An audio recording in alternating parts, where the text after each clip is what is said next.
Welcome to another episode of Explain IT by Active IT Systems. I'm Harley and I'm here with Steve Edwards and Matt Rudder from Active IT. How are you, boys? Yeah, good, thanks, mate. How are you, Harley? Waiting for me there. Yeah, same. Yeah, I'm doing well too, mate. Yeah, it's all going well. And yourself?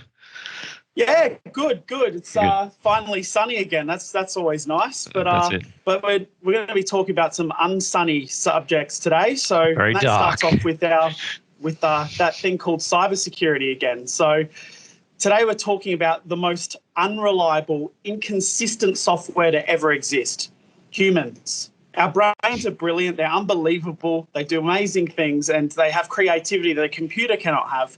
But they make mistakes. After all, we're only human. So it's something that when you come to a company, you find that they can fall into cybersecurity threats as a result of these mistakes and these little slip-ups that humans can make. So if we're a total cybersecurity threat, then we need education. But before we jump ahead to education and what that is and how you educate your staff, I just want to talk about the mistakes themselves. Matt, how do these mistakes happen? And why doesn't our antivirus software protect us from everything? Yeah, it's a quite a common question, I guess. We get that a little bit. The way your traditional antivirus or anti-malware software kind of works is it looks for a specific signature in a threat that's coming in, or it might look at the newer antiviruses will look at specific behaviors that are occurring. So events A, B, C occur, looks a little bit malicious, and it will stop it in its tracks. The mistakes that we see more commonly happening nowadays are things like credential harvesting, and these come in through a malicious email that arrives in your inbox. Has a link that just looks like a normal sign-in page, be it Office 365 or Gmail. And you click on that, and a very real-looking website loads, and you go, "Oh, this looks normal. I'll put in my details." You put it in, and suddenly, these threat actors have your credentials. And because these logins are extremely normal and quite common, it's nearly impossible to prevent them all from coming through. Yeah, I mean, it's definitely something that you see in your inbox, or at least in your spam box every day or every week that you work in a business. These hackers are coming in numerous quantities, and they are unrelenting, really. So when you do have this momentary lapse in judgment, and some of us may have had it before, some of us may have almost had it, where you've looked at something and considered it and thought that's real, but then something's felt off. But when you do have this momentary lapse in judgment, how big are the consequences? I'll take that one to Steve. Yeah, mate, they can be pretty substantial. So I guess as an employee of a company, you might not necessarily understand or realize the consequences. So let's say, for example, if your email was hacked, so you have a business email compromise situation. So you have these bad guys floating around in your email system, maybe for a week, maybe a couple of months. What are they kind of looking at? They're accessing your email system. Maybe they are intercepting emails. Maybe they're masquerading as you and emailing people that you would normally email with for many different reasons. But some of the consequences that can kind of stem from that is you've got a lot of privacy implications that can stem from that very, very quickly. So imagine if you were like a marketing company and you were doing a direct mail out on behalf of one of your clients, and you might have 10,000 people's names and addresses, and that data kind of got out. Then the consequence to your company as well, you could be liable for a privacy breach, and with the mandatory data breach notification laws that are in place as part of the Privacy Act, then you would potentially need to go notify all of those people that you've had an issue. That's not necessarily substantial in itself, but what happens if something occurs where you're, as a result of a user or a staff member inadvertently letting the bad guys onto the network or the computer, what will happen if all of the data gets encrypted, so like a ransomware attack or something like that? A lot of businesses, they kind of grind to a bit of a halt while that is restored and contained. So you can have scenarios where a system gets breached, a ransomware attack occurs, the system is basically put at a standstill. Nobody can really get a lot of work done, especially small medium business where you don't have, I suppose, segmentation of networks and things like that in a wide scale. The entire company can be very, very affected very fast, and everyone's sitting around twiddling their thumbs, kind of doing nothing. Meanwhile, the IT team, they're working behind the scenes trying to contain the threat and give the all clear that we're ready to rock and roll again. But as a boss of a company or an owner, you've got all your staff sitting there kind of doing nothing. You still got to pay them. So you got a lot of lost productivity and so on that can come from that. Maybe lost opportunity costs and sales. But then you've also got to pay to get the ransomware issue fixed and the forensic work that might need to go on to determine, do I need to now go and notify all of these people? Has there been a privacy breach, so to speak? And it's quite often a double whammy because you're attacked from this perspective that we're holding all of your data to ransom. Pay us, however many Bitcoin, thousands, or in some recent cases, millions of dollars of ransom fees. And at the same time, you can't do any work. So you're kind of stuck in the middle and you're getting, between a rock and a hard place, getting hit from both sides. That's one of the biggest kind of consequences or the ramifications that can occur to especially a small medium business, where if someone has just been clicking on the wrong thing, they've made the incorrect decision on something, it can have this very, very wide kind of consequence very fast. Yeah, so I guess just to kind of follow on from that, I guess a couple of real world examples that we've seen fairly recently is you may have seen the Twitter hack that occurred in the last month or so. That was a result of a phishing attempt that came in, and then an employer at Twitter clicked the link and put the credentials in. And as a result, all these high profile accounts were compromised, and all these tweets for Bitcoin started spewing out.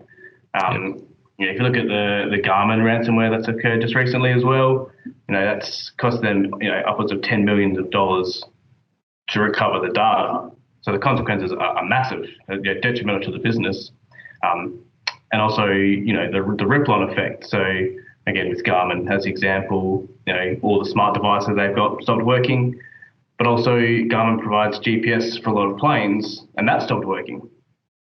Yeah, there's always a ripple-on effect that you might not see at face value, but it's detrimental to the business massively. Correct. And without touching on it too much, that has this long-term kind of trust and reputation issue that can kind of stem from it. Why would we go trust this particular company? They've been breached and they weren't reliable. We couldn't rely on them when we needed them. Absolutely. So big business, they can probably recover from that, but small medium business, that can really hurt. Yeah. Definitely. And these days, a lot of customers are terrified about their data and how it gets used. So the fact that it can fall in the wrong hands is just even more scary. And that's the sort of stuff that obviously businesses can't afford to happen, even just on a marketing and perception level. It's a really, real big problem for them. So let's look at the positives now. So there's not so much a cure as much a preventative kind of measure, which is educating staff. So what is cybersecurity education, and what does it really involve? Yeah, so I guess education is probably one of the biggest components. I mean, we can throw technology solutions at a business left, right, and centre, but unfortunately, that's not going to prevent people getting these emails coming in and clicking on links and not being aware. So, cyber education is making time to sit down with ideally the business owners and the managers, those high level people who can push the solutions through the business, and it's running through the different levels of threat. So explaining what phishing is, what spear phishing is, what examples look like, how they might get into the business, how to check an email for links, and then I guess the flip side of that is also how to respond if a staff member does click on a link. What action should we take? Should we advise our IT company, which is always a yes. And just keeping everyone up to date and aware.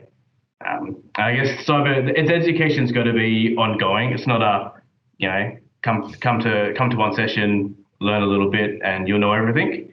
The threats are constantly changing. It's getting worse and worse. So we need to keep that training ongoing. Yep. Cool. So what's the structure of that? Is it like one-on-one? Is it a workshop? Are we talking like an online course? Like what is education literally?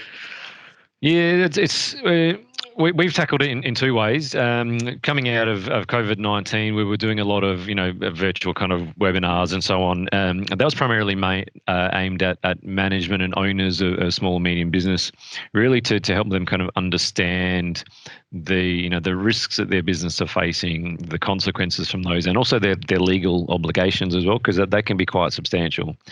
And a lot of the time, business owners haven't actually thought about all of these things. They're busy trying to run a business. So we've pretty much done our best to try and educate them on all of these things that they haven't really thought about too much. A lot of them know that cybersecurity is a threat, but not to the extent that it actually is. And that's just been ramping up in the last 6 months. But from like a staff member perspective, it's all about trying to help individuals make better decisions when they're faced with a choice. So let's, for example, the email comes in. It looks legitimate. I am expecting an email from Australia Post or something like that, or a parcel, or I'm expecting an invoice or a purchase order to come in from a client. What are the telltale signs that this is not what it seems to be? So it's all about trying to help them make that correct decision. Easier said than done, because a lot of the time the bad guys are extremely clever and they know what works and what doesn't work. It's all about law of averages. If I can trick, the X number of percentage of people, well, I just need to send more of these copies of this email out, and eventually they'll get someone. So it's really about just trying to help the staff members make those correct decisions when faced with that choice. Should I click it? Is it suspect? What should I do in this scenario? Cybersecurity in itself is a very complex topic. So when we've been doing these sessions, we're trying to make them a bit of fun, have a bit of a laugh, try and get people involved. There's no point us just doing a lecture as such, because the information is not going to sink in. So it's got to be a little bit interactive and actually have practical examples. There's only really a handful of threats which impact the end user or the staff member kind of directly, the ones that they can kind of let through. A lot of stuff happens behind the scenes, but staff members don't see that information. Like vulnerabilities on systems, they don't need to know about it. It's not across their day-to-day life. But as emails coming in, dodgy websites and things like that, the stuff that they have the potential to bring into a network or into an email system, for example, that's the stuff they really focus on. So there's really like 3 or 4 main topics that get covered off in examples here. Cool. So when we're talking about a business that might think they know enough or just haven't really thought they don't know enough, how do they know that when they need awareness and training? And, are there signs that staff don't know enough? Are there things that you can see, like if, let's say if you asked your staff some questions and they came up with some certain answers, you'd go, wow, we need to send them to a class. What would they be? Yeah, I might grab that one, Matt. I think the one that we see all the time is we get the call from like the the manager or the supervisor of the company. Oh, my staff member just clicked on this thing, which is the bad way to go about it. We'd rather them to send it to us or send it to their IT provider and say, is this suspect? Even because they've got this kind of little skeptical edge to their thinking and kind of questioning of whatever's been placed in front of them. So when they go and question it, that's fantastic. That's pretty much the first step. Then they can send it to their IT or even ask someone else in the office to have a bit of a squiz. What do you reckon on this? Does it look legit? So they're the signs that things are okay. But it's when they're clicking on things or they ring up, I'll just click on this link. It didn't go anywhere. Can you check it out? And it is a dodgy link and they've popped in passwords already. Then we're going to do a potential like a password sweep across various accounts and so on. So managers can. I suppose the ultimate answer is everyone needs education and awareness. There are some certain, I suppose, roles that are more susceptible to receiving this type of information. So when you're dealing with like the public or third-party suppliers, people in accounts and sales departments, they're going to receive this stuff generally a lot more than someone that might be working in a warehouse, for example. Yeah. Got it. That's quite interesting. It's funny how people tend to take that step first and then they're scared and they've done something wrong and they need to wind it all back. So it's a bit scary when it comes to It is, yeah, and especially over like the last 6 months, where a lot of people are having to mobilise to work from home. The technical aspect of it doesn't exist anymore in terms of this decision making, because like in my own case, I've got a couple of kids at home. I was trying to do work and homeschool kids at the same time, and that is echoed across most of the world. Yeah. You get stressed, you're busy, you're trying to accomplish things. The email comes through. It's the end of the day. You're ready to knock off, but you've got to get this last few things done, and you're not thinking straight. And you just click on the link because you just want to get work. I'm 4:45. I need to hurry up and get done.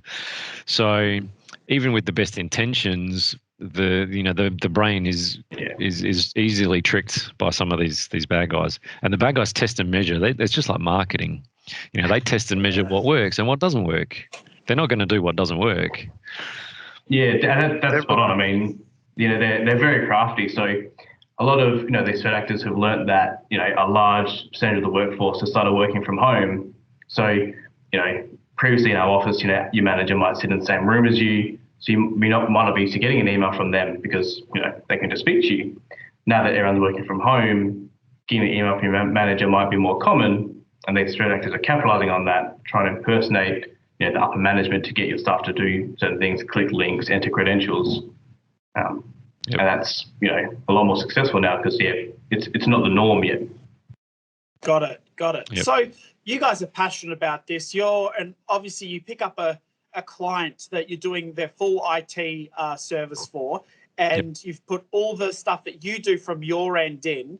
What would Active IT Systems do to educate clients? What do you do for your current clients now to make sure that these breaches don't happen? Yeah, so it's pretty much across three levels. Matt can talk about, I suppose, the technical side, but I'll go on the two main levels where a lot of risk gets mitigated is the user education. So we have to be able to educate the managers and owners that the cybersecurity threat is real and substantial, and the potential consequences to their businesses if they don't start to take some form of action. So that's on one level. The second level is from the user education side. So, we love getting people into our office here. We've got a room set up at the back where it's fantastic for workshops. And we can literally sit down and have a bit of a laugh, but actually talk about this very complex topic and how to help them make those correct decisions. It's really giving them the information and the tools to make that decision-making process easier. So that's a bit of fun, and the feedback thus far has been really positive. Helped with I've probably seen, I suppose anecdotally, that we get involved with a lot more information. So a client who does the workshop, they're a lot more skeptical of what's going on within their inbox and the things that they're clicking on. So their awareness is heightened just as a pure result of attending it. Then I suppose on the next level, it's very boring policy and procedure, which is more like middle management kind of stuff. We set that up kind of behind the scenes and educate the managers and the staff on the important things to do and what not to do. That's on a company kind of level. There's a lot that we can do on the technical side, which I'll hand over to Matt to quickly bounce through. Yeah, no worries. Thanks, Steve. So from the technical aspect, there's a few things we want to get up and running fairly quickly. We also want to get some kind of email filtering or gateway in place. We want to be able to be aware of the kind of threats coming to people's inboxes. We're not going to catch all of them, but if we can catch, 75 to 80% of the threats coming in, that's a massive chunk of security that we've dropped in one hit. We do a lot of phishing training, so we'll compile like a phish threat series. It'll email the clients out at random a potential phishing email. It'll try to get them to enter their credentials. If it pops up, we'll get an alert saying, such and such has failed the test as such. Yep. And from there, it gives us a nice curated list of saying, these 10 people, we should probably look at doing one of our phishing training classes. It's not a, a name and shame type scenario, but it's more of just being aware of, 30 people got sent this email, 10 of them clicked on the link and entered their details. That's a pretty high catch rate, which would really do something with that client fairly soon. If, same scenario, we sent 30 emails out, only one or two of them click the email, well, that's pretty good. And we'll still do the training with those staff, but we know that across the board, they're generally pretty aware of the threats going on and the things that are happening. We can also drop plugins into your Outlook, which will if you get a suspected email and they're a bit unsure about it, instead of having to forward it to IT or pick up the phone and call us, they can click a button, sends an alert to us, and we can do an assessment of the email on the spot, confirm if it's malicious or fine, and then alert that staff member relatively quickly. Yep. Wow, that's really high tech. Yeah. The phishing simulations actually it's a bit of fun because we basically we have to pretend that we're bad guys, and kind of construct these simulated phishing campaigns that really we just want to trick people. There's no like malicious harm that comes from the test other than maybe a bit of a battered ego or bruised pride or something like that. Yeah. But it's very, very useful to see, okay, well, like 30% of the mails that we sent to this particular company, they were opened very, very quickly. And, a large percentage of those people clicked on them. And 2 of them actually put in their username and password into it. So we can actually provide like this information back to management as well. So, okay, this is the baseline of where your staff at the moment. They're click happy or they're really good. And then we can go through the training process. We actually measure a bit of improvement as well. So we run the same kind of, simulator, a couple of months down the track, for example. And they have not clicked on anywhere near the same volume. So, but that's like an ongoing type thing. It's always like this gentle test and probing to basically try and trick them. So there's a bit of fun on our end, but probably not for the clients. That's genius. That's genius. I love that idea. And it's surprisingly cheap. Surprisingly cheap to do as well. Yeah. And very, very easy to set up.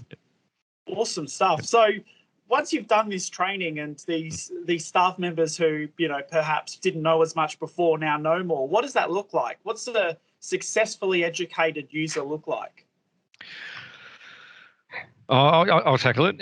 I suppose they become a lot more skeptical of what is going on. What's placed in front of them gets questioned a lot more. They're a bit less complacent with the things going on within their email box, within things like websites and so on.